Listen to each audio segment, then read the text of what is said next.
Foi quando, caindo em si, ele falou consigo mesmo: quantos empregados do meu pai têm muita comida, ou têm comida em fartura, e eu aqui morrendo de fome?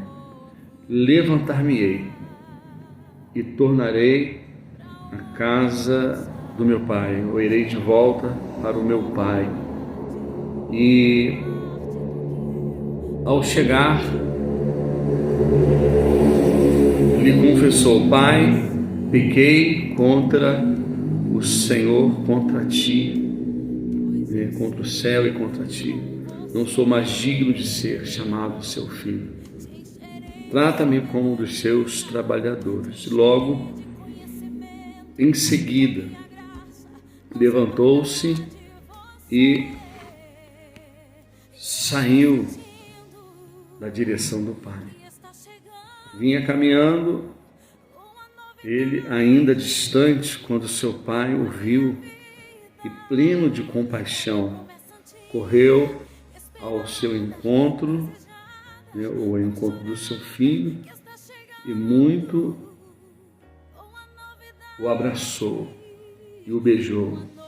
Então o filho lhe disse: Pai, pequei contra o céu e contra ti, não sou digno de ser chamado seu filho. Entretanto, o pai ordenou a um servo: trazei-me depressa a melhor roupa e vestiu com distinção, ponde-lhe o anel de autoridade e a sandália de filho. Também trazei o novilho gordo e preparai. Comamos e façamos uma grande festa e regozijemo-nos, porquanto este meu filho estava morto e voltou à vida, estava perdido e foi encontrado. E começaram a celebrar o seu regresso. Amém? Pai, em nome de Jesus, eu me rendo, eu me prostro diante da tua santidade. Eu peço que tão somente a voz do Senhor seja ouvida aqui neste lugar. Que a minha voz se cale, que a minha mente, meu intelecto, que as minhas emoções, ó Deus, sejam tomadas pelo teu Espírito Santo. E que somente a voz do Espírito Santo de Deus seja ouvida aqui neste lugar. Fala conosco. Fala a cada coração. Não permitas que nós saiamos daqui sem ouvir a tua voz. Obrigado, Senhor, pela tua palavra, pelo teu Espírito, pela unção que despedaça o jugo. E nós estamos, ó Deus, aqui na expectativa de ouvirmos o Senhor falar e de recebermos tudo aquilo que o Senhor tem para nós nessa noite. É a nossa oração em nome de Jesus. Amém. Queridos, esse texto que eu acabei de ler, ele é um texto muito usado pelos pregadores para falar sobre aquele desviado, né? Aquele que um dia foi filho de Deus, aquele que um dia esteve na casa de Deus, louvando ao Senhor, pregando a palavra, aquela que um dia esteve servindo ao Senhor, ensinando no ministério infantil, que esteve ali na porta, no diaconato, enfim, pessoas que estiveram, juntamente conosco, pessoas que serviam a Deus, que cultuavam como nós estamos cultuando aqui, mas que por algum motivo se afastou do Evangelho. A gente ouve muito falar, fulano está desviado, Já ouviu falar? Fulano se afastou, está desviado, se desviou. É muito comum isso, Nós sabemos que existem muitas pessoas que hoje são chamados de desigrejados, ou seja, sem igreja, gente que não cultua, gente que não comunga, gente que não tem comunhão, gente que não tem autoridade sobre si, que não tem pastoreamento, que estão fazendo aquilo que o coração deseja fazer, aquilo que vem à mente, enfim. Temos notícias de tantas pessoas que estão vivendo essa realidade. Mas, na verdade, irmãos, eu quando lia esse texto, estudava esse texto, o Espírito do Senhor me trouxe uma uma conotação diferente. Porque eu várias vezes eu preguei nesse texto para desviado, várias vezes eu preguei para não crente. Eu me utilizei desse texto várias vezes na direção do Espírito Santo para pregar uma mensagem evangelística, mas enquanto eu estudava e lia esse texto, o Espírito de Deus me deu uma releitura, uma nova leitura desse texto, e eu comecei a pensar, o Espírito de Deus me levou ao texto e eu comecei a analisar o texto, e aparecem algumas metáforas aqui. Por exemplo, o pai do texto é o próprio Deus. Na verdade, esse texto é uma parábola de Jesus. As parábolas eram histórias que Jesus criava, não eram fatos, não era uma história verídica, não. Jesus criava uma história sobre coisas naturais para falar das coisas espirituais. Jesus usava as parábolas usando elementos da natureza, da vida cotidiana, para ensinar as pessoas acerca das coisas espirituais.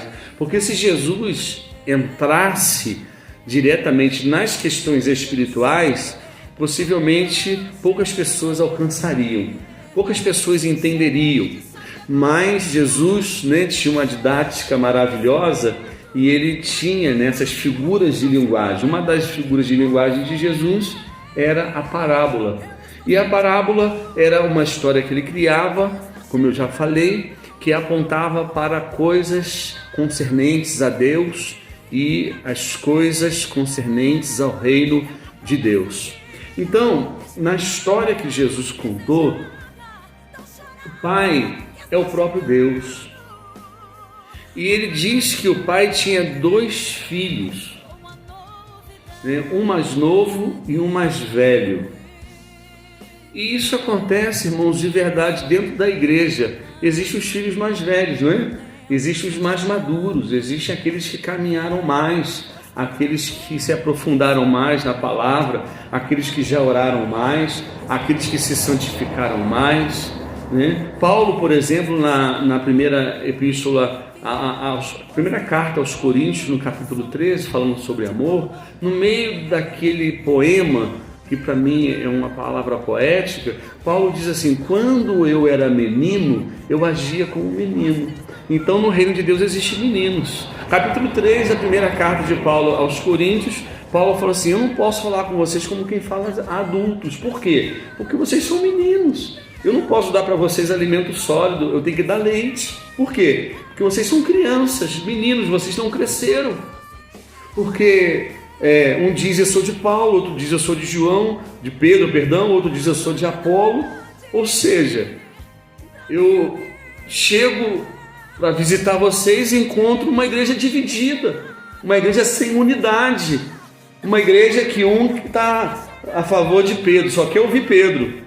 Só entende e só acredita que Pedro que é o líder. O outro diz: não, eu sou de Paulo, Paulo é o meu líder, Paulo é o grande homem de Deus. O outro: não, eu sou de Apolo, porque Apolo, diz alguns historiadores, foi o mais eloquente pregador daquele período em que Paulo viveu, do ministério do apóstolo Paulo. Apolo era um grande orador. Então tinha gente que queria ir na igreja no dia que Apolo pregasse. Por quê? Não, hoje vai pregar Apolo, o grande pregador, o eloquente, o homem sábio, profundo em Deus. Então era uma igreja dividida. Divisão é coisa de menino, porque uma igreja sadia, uma igreja que cresceu, ela tem unidade, ela é uma só, uma em Deus.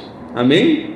Jesus, orando pelos discípulos no capítulo 17 de João, Jesus diz assim: Pai, que eles sejam um, como eu e o Senhor, nós somos um, para que o mundo creia que tu me enviastes. Olha a responsabilidade da unidade. Jesus falou assim: Pai, que os discípulos, que todos esses aí, eles sejam um, que eles falem a mesma coisa, que eles pensem a mesma coisa, que eles ajam da mesma forma, como eu e o Senhor, como nós somos um.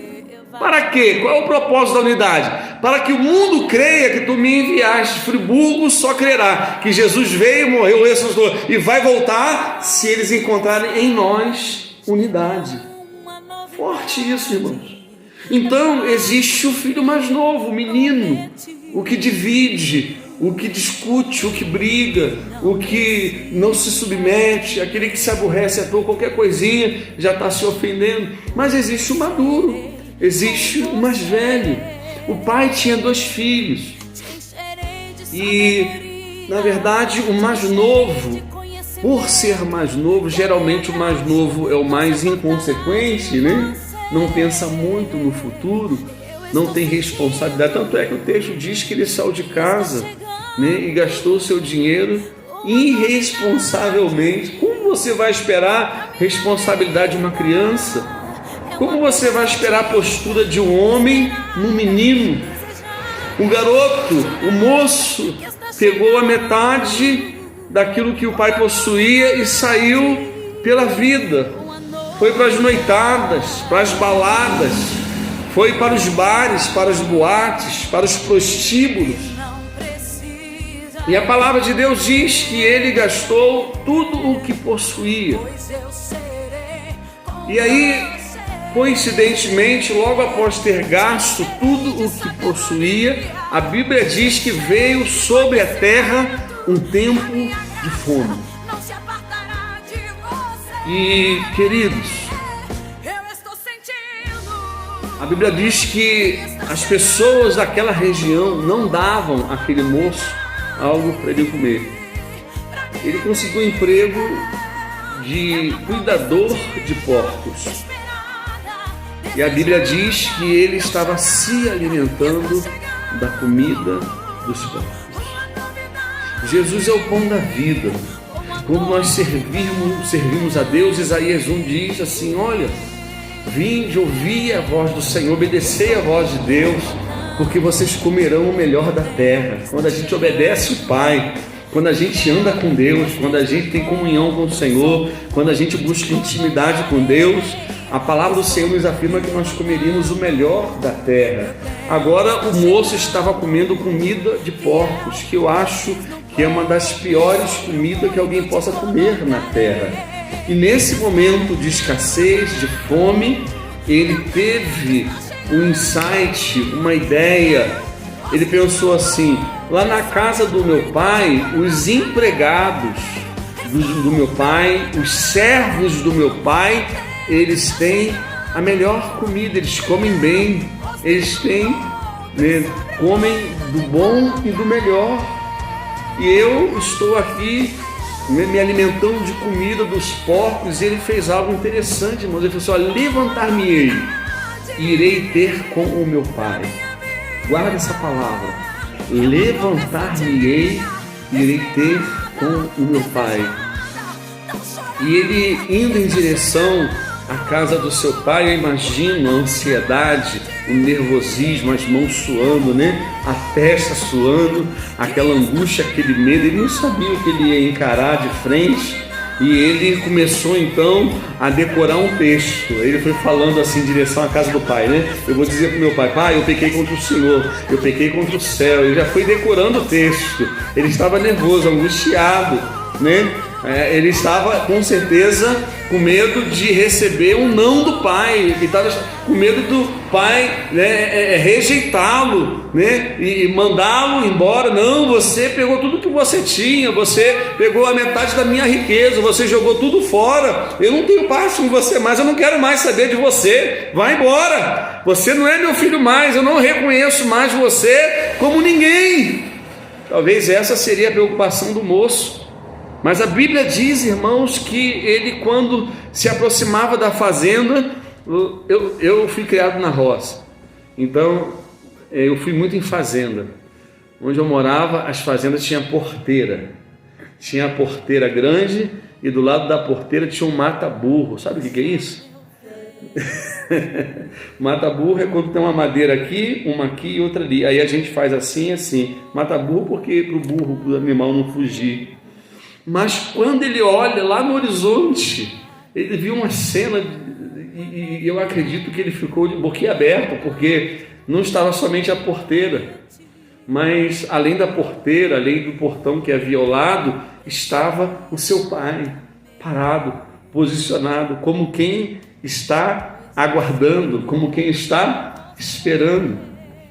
E a Bíblia diz, irmãos, que ele se aproximou e ele já tinha um texto pronto, e ele falou assim: pai, olha, eu vim aqui procurar o Senhor para dizer o seguinte: eu pequei contra o céu, eu pequei contra Deus, eu fiz tudo errado, eu me prostituí, eu bebi, eu fumei, eu me droguei, eu fiz tudo o que o Senhor puder imaginar de sujeira, de porcaria, de podridão, eu fiz, eu errei de verdade. Eu pequei contra o Senhor, eu não te honrei, aquilo tudo que o Senhor ganhou ao longo de toda a tua vida de trabalho, eu joguei fora, eu gastei. E eu quero dizer para o Senhor o seguinte: eu não sou digno de ser chamado teu filho, mas eu te peço, por favor, me receba como um dos seus servos, como um dos seus jornaleiros, como um dos seus funcionários. E a Bíblia diz, irmãos, que aquele pai o abraçou e o beijou. Que lindo isso, né? O pai não somente abraçou, mas também beijou o seu filho. E como se não bastasse, eu acredito que aquele abraço e aquele beijo foi curador, foi terapêutico. Aquele medo, aquele suor, aquele pânico, aquela preocupação demasiada, em ser rejeitado, em ser repudiado, de repente o abraço, os braços fortes do pai o abraçando, e o pai no seu rosto dá um beijo. Eu creio que aquilo ali está jogando por terra todo o temor, toda a preocupação que ele tinha de ser rejeitado, toda a preocupação que ele tinha de não ser bem recebido, de ser malquisto naquela região, principalmente pelo pai. Ele recebe um abraço e um beijo, e eu creio que naquele momento ele se desmonta, ele se desmorona, vem aquele arrependimento, vem aquele choro lá de dentro de tristeza, e aí ele diz assim: eu não sou digno de me assentar na tua mesa, eu não sou digno de ser chamado teu filho, faça de mim um dos seus servos. Irmãos, a Bíblia diz que o pai, mais do que depressa, chamou um dos seus servos e disse assim: olha, pega uma roupa nova de linho, aquela que era própria dos nobres, roupa de gente nobre, melhor, o mais fino linho, mais caro, traga aqui por favor. E ele falou assim: ó, e traga o anel. O anel era a marca ou a logomarca, como se fosse um logotipo daquela família, porque eles não assinavam.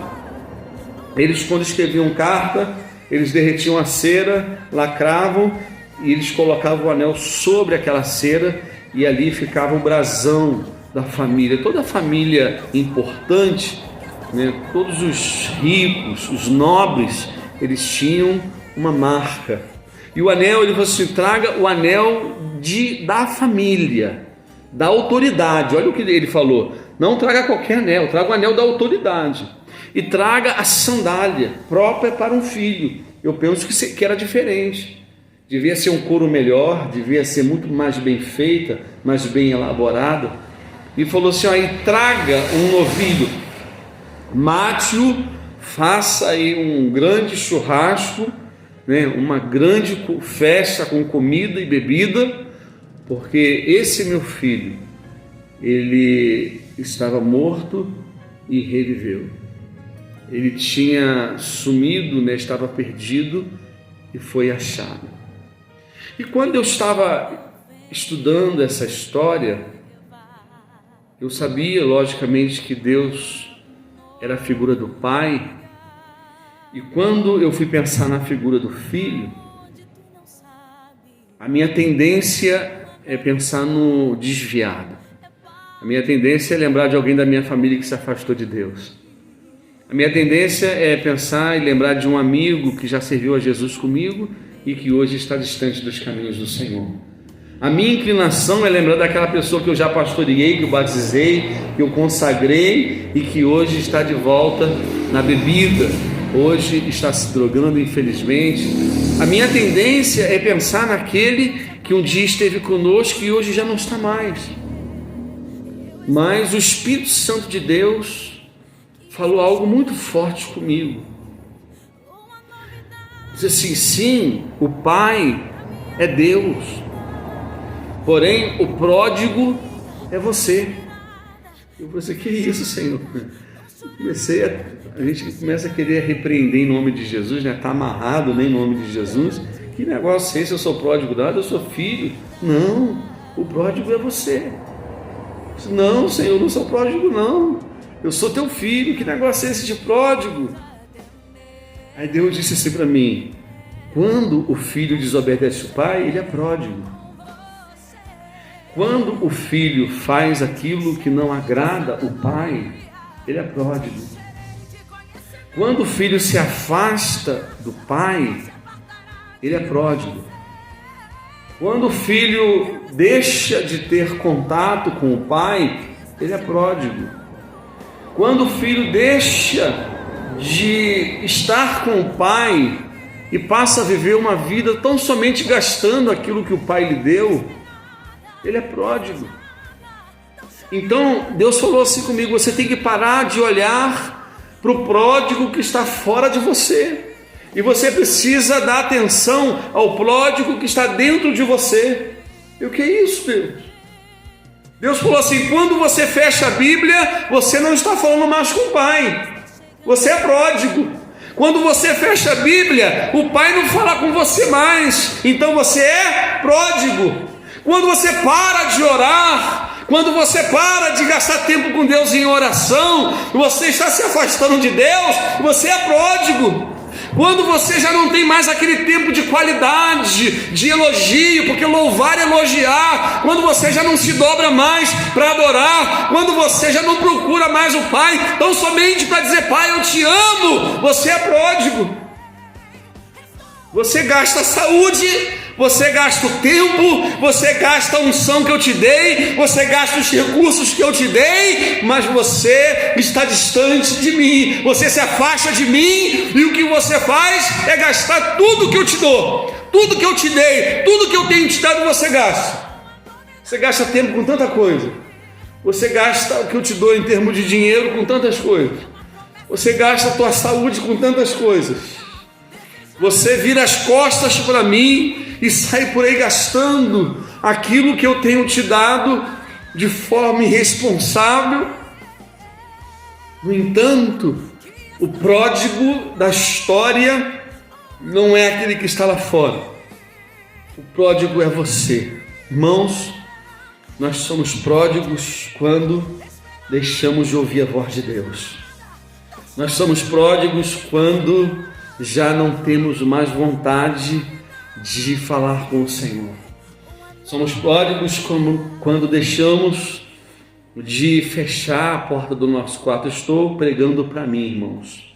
Quando eu deixo de fechar a porta do meu quarto e falar com Deus e gastar uma hora. Quantas e quantas noites, irmãos, madrugadas, quantas vezes eu acordei de manhã cedo e 1, 2, 3 horas, às vezes alguém tinha que bater na porta e me chamar, porque senão eu não saía do quarto, porque eu entrava ali, eu falava com Deus e orava no primeiro amor, né? E gastava tanto tempo, e chorava, e falava com Deus, intercedia por todo mundo, abria a Bíblia, o Espírito de Deus falava comigo. Minhas primeiras Bíblias, elas tinham as páginas coladas, de tanta lágrima. Quantas vezes eu debruçava sobre um texto, e ficava ali 1, 2 horas, Deus falando comigo, e eu chorando, e as lágrimas desciam do meu rosto, e as páginas da minha Bíblia ficavam cobertas de lágrimas. E o tempo passa e a Bíblia fica fechada. Tem gente que bota ela aberta no Salmo 91, aí você chega na casa do crente, está aquela Bíblia com a página do Salmo 91 amarelinha, e o restante da Bíblia branquinha. Por quê? Porque está empoeirada. Ela deixou de ser alimento e passou a ser um patuá passou a ser alguma coisa para dar sorte, para espantar os maus olhados, né? Assim que as pessoas falam, os maus espíritos, os espíritos malignos, como se tivesse algum poder de fazer alguma coisa. O salmista falou assim: escondi a tua palavra que eu leio todos os dias no meu coração para não pecar contra ti. No primeiro salmo, salmo de número 1, ele falou assim: feliz, bem-aventurado, filho de Deus, amado por Deus, cheio do Espírito Santo, é o homem que medita na lei do Senhor, e na sua lei ele medita de dia e de noite. Não é uma vez só não, é mais do que uma. Ele gasta tempo com Deus, ele tem tempo com Deus, ele conversa com o Pai, ele fala com o Pai em oração, e consequentemente ele ouve a voz do Pai. Isso é relacionamento. Deus não está preocupado com a minha eloquência, com os dons que eu tenho. Deus não está preocupado com a quantidade de dinheiro que eu entrego na oferta, ou quanto é o meu dízimo. Se tem uma coisa que incomoda o coração de Deus, é o nível de relacionamento que eu tenho estabelecido com Ele. Deus não está interessado na quantidade de cultos que eu tenho ido. Deus não está interessado se a minha voz é uma voz ungida, afinada para cantar, ou se a minha mente é brilhante ao ponto de pregar com profundidade. Não. Deus está preocupado com o tempo que nós chamamos de tempo de qualidade que Ele quer ter conosco. Deixa eu falar para vocês aqui. Ouça, por favor. São 28 minutos que eu estou falando e meio. Eu vou terminar em 1 minuto e meio. Dá tempo? Queridos, quando nós nos dobrarmos diante de Deus, quando nós buscarmos ao Pai, ao invés de sairmos pelo mundo, ao invés de virarmos as costas, quando nós fecharmos a porta do nosso quarto, e quando a gente começar a falar com Deus de joelhos, quando a gente começar a chorar diante dEle, quando a gente começar a adorá-lo com palavras, quando a gente começar a declarar para Ele o nosso amor, quando a gente começar a se render por o rosto do pó, como disse Jeremias em Lamentações, no capítulo 3, ponha a boca no pó, o rosto no pó, porque ainda talvez haja esperança. Quando nós começarmos a colocar o rosto no pó, nos rendermos diante de Deus, quando nós nos prostrarmos diante do Senhor, quando nós nos voltarmos para Deus, quando nós estabelecermos vínculo, intimidade, um relacionamento como nunca tivemos no passado com o Pai, vai acontecer pelo menos 3 coisas. Vou falar isso rapidamente para terminar a primeira. A primeira é que Ele te dará uma vestimenta nova. Vestes brancas, irmãos, veste nova em Apocalipse fala de santidade, ou seja, Deus tem separado para aqueles que o buscam um nível mais alto de santidade, de poder. Você vai ser cheio do poder de Deus, você vai ser cheio da glória de Deus, você será cheio da presença, da unção do Senhor. Você vai impor as mãos sobre pessoas e elas serão curadas. Você vai chegar em lugares, você não vai precisar falar nada, mas as pessoas vão manifestar demônios só com a tua chegada, só com a tua entrada. Sabe por quê? Porque você está vestido de forma adequada, você tem santidade, né? Vestes santas, aponta para a vida santa, aponta para a vida poderosa, para aquele que é filho de verdade, para aquele que agrada a Deus, para aquele que é íntimo de Deus. Aquele que é íntimo de Deus, ele tem santidade, ele tem poder, vida santa. Ele é visto pelas pessoas, as pessoas olham para ele, as pessoas dizem: olha, ali vai uma mulher diferente, ali vai um homem diferente. Semelhantemente, em Atos 2, a partir do verso 42, quando a Bíblia diz que a igreja caiu na graça do povo, a igreja passava pelas ruas e os ímpios olhavam e paravam para olhar e diziam assim: quem são aquelas pessoas que estão indo ali? Elas são diferentes, o olhar é diferente, o brilho nos olhos, o sorriso, a forma de falar. A igreja caiu na graça do povo. A igreja era admirada pelo povo, por quê? Porque ela era santa.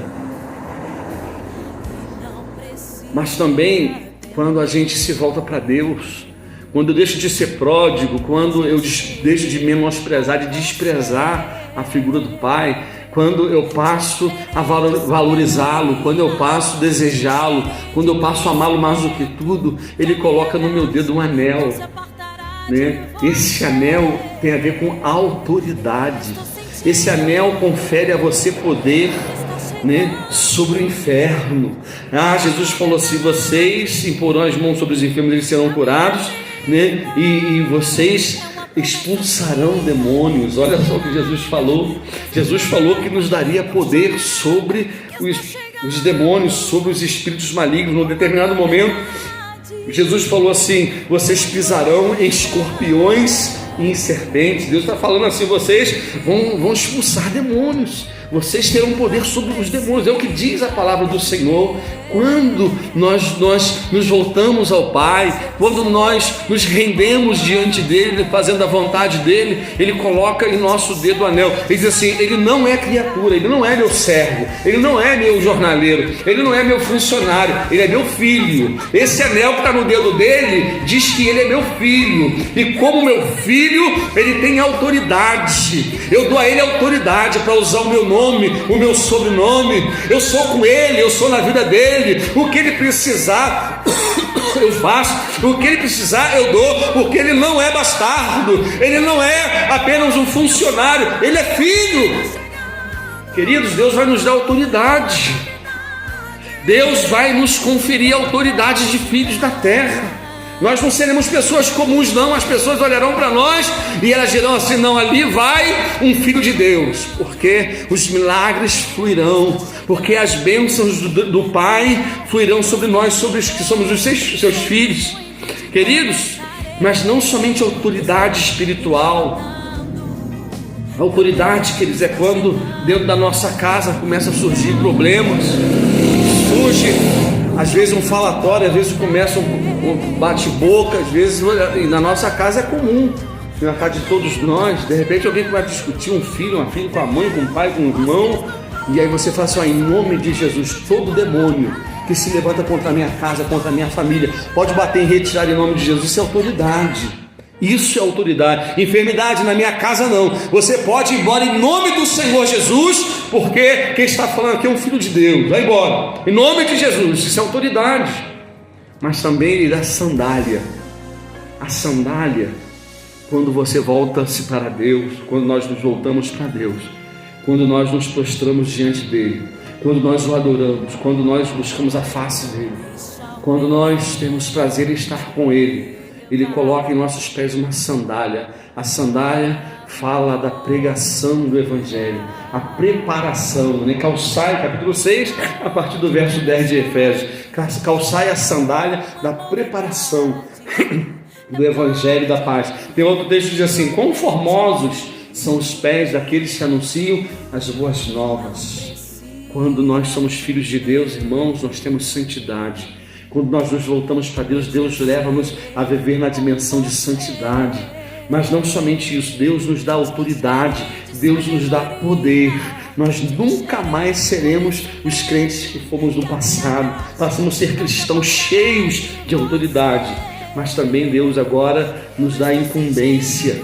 O poder, a autoridade é para nós levarmos a palavra de Deus, é para nós pregarmos o Evangelho. Deus não vai te dar poder, nem a mim nem a você. Deus não vai dar autoridade nem a mim nem a você. Se nós formos pródigos, Deus não nos dará a autoridade. Mas se nós formos filhos, se nós nos voltarmos para Deus, se nós nos prostrarmos diante do Senhor, Deus não somente autoridade, não somente santidade, mas Deus nos dará uma incumbência. Nós vamos pregar esse Evangelho. Nós vamos falar do amor de Jesus. Nós vamos levar as boas novas. A Bíblia diz que a igreja caiu na graça do povo, porque a igreja era bela de se ver, e a Bíblia diz que a cada dia Deus acrescentava à igreja aqueles que iam sendo salvos. Ou seja, Deus não vai nos encher do Espírito Santo.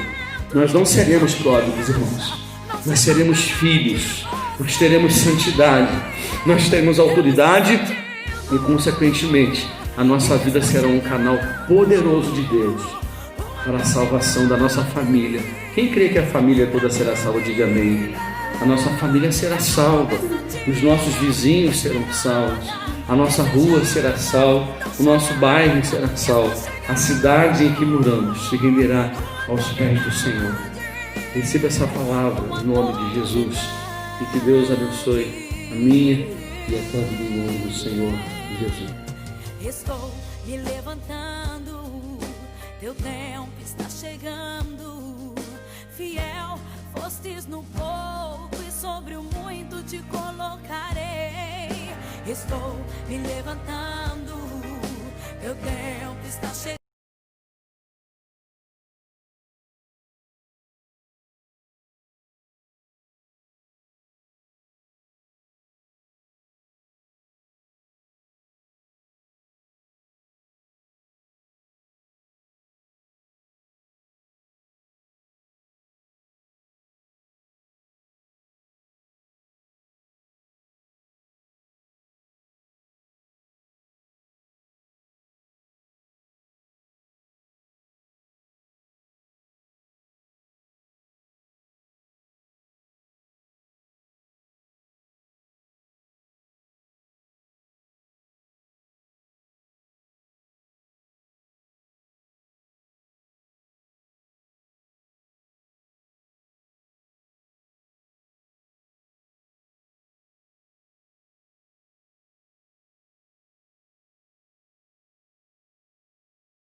Deixa o meu vento te levar para um novo lugar,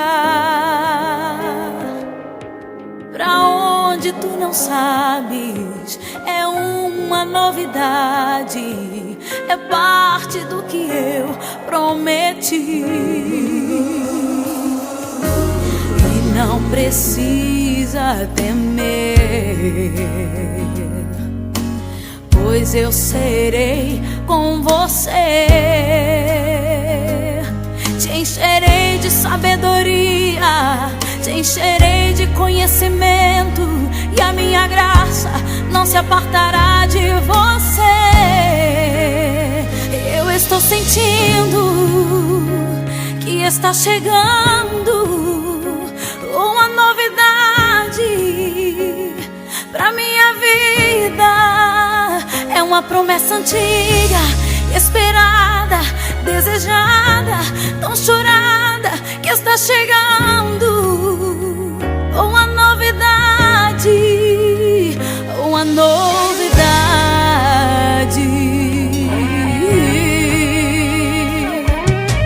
E não precisa temer,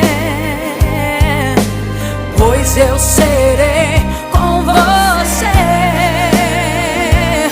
Te encherei de sabedoria, te encherei de conhecimento, e a minha graça não se apartará de você. Eu estou sentindo que está chegando uma novidade pra minha vida. É uma promessa antiga, esperada, desejada, tão chorada, que está chegando. Uma novidade, uma novidade.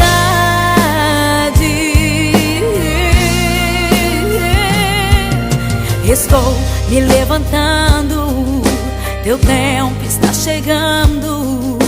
Fiel fostes no pouco, e sobre o muito te colocarei.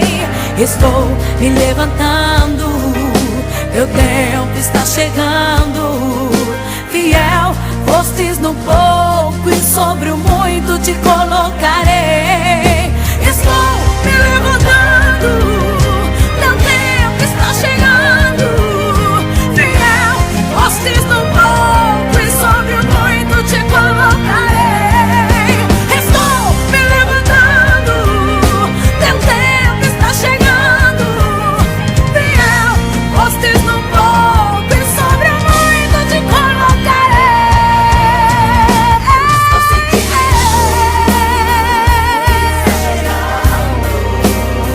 Uma novidade pra minha vida.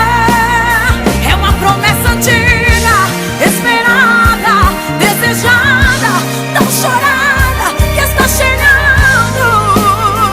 Uma novidade que está chegando. Uma novidade pra minha vida.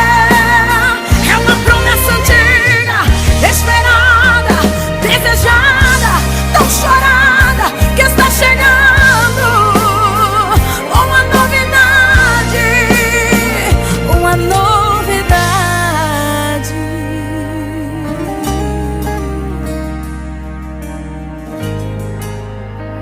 Uma novidade.